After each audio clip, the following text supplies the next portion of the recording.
Kinshasa, bonjour Brazzaville, bonjour Nabato nyonso tu oyo ozwi occasion ya kolanda publication topé message oyo.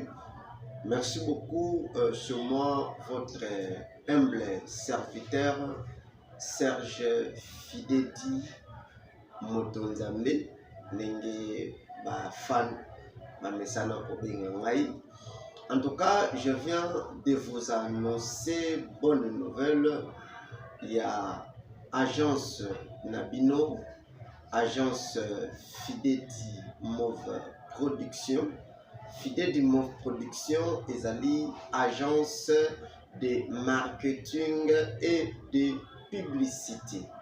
Alors, spécialité Nabiso ezali kosala ba entreprise, ba maison, ba société, tous les établissements, les entreprises, marketing sur les réseaux sociaux, marketing sur les chaînes de télévision, des spots publicitaires de qualité. Et nous sommes aussi une agence qui fait des clips vidéo aux Banzembonayo, aux ali chantre de l'éternel, aux ali chantre profane, aux lingi basale la yo ba clip ya malonga, ba clip ya bien. Et n'hésitez pas, benga biso na numéro wana toko sale la yo ba clip ya malonga, ba clip ya qualité ya bien na mbongo ya moke. Fidedi Mauve Production, vous allez couvrir ba événement nyonso tout aux anango. Olingi osala mariage,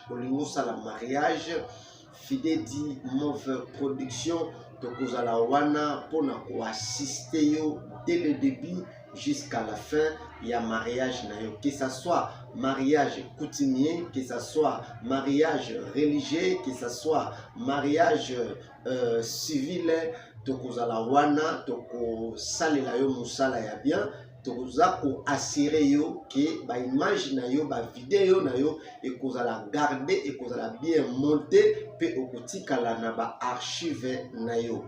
To soki wana te tozali pe lisusu na service ya reportage ya badei. Vous en avez matanga na bino, bolingi en sorte que bozwa ba image ya de fin na bino et dès le début na yango jusqu'à la fin. Fidedi Mauve Production, tous allez wana toko accompagner bino dès le début jusqu'à la fin. Il y a service na bino pe bokozwa image ya matanga ya ndeko na bino sans problème pour na kosala hommage ya malam. Vous avez une conférence, vous avez événement moko, vous avez marche de santé, vous avez quoi que ce soit, vous avez poste un reportage, reporter ya bien, Fidedi Mauve Production, nous sommes là pour nous aider biso, pour aider bino, pour en sorte que bana mboka tosala musala na ndenge elongo bani. Merci beaucoup. Baiban surtout boyoki message oyo, n'hésitez pas, vous avez la maison na yo, olingi ba salle na yo, spot publicitaire il y a bien, il y a qualité il y a bien, n'hésitez pas, appelez-nous dans ce numéro tokoya toko salle na yo. Pesa biso charge, il y a entreprise na yo, Fidedi Mauve Production, tout ça ba matériel nyonso tout. Tout ça, ba caméra numérique, ba caméra digitale, il y a haute qualité, il y a nouvelle technologie. Tokoya, toko sale la yo musala ya bien. Tout ça, ba technicien oyo bazali bien formé, bien qualifié pour na kusala musala na kati ya Fidedi Mauve Production. Chers amis, chers frères, chers patrons, chers collègues, chers partenaires, nous vous invitons ici na Fidedi Mauve Production. Fidedi Mauve Production, agence de marketing et de publicité. Pesa biso entreprise na yo, biso devoir na biso ezali kaka kosali la yo marketing, publicité et visibilité. Merci beaucoup.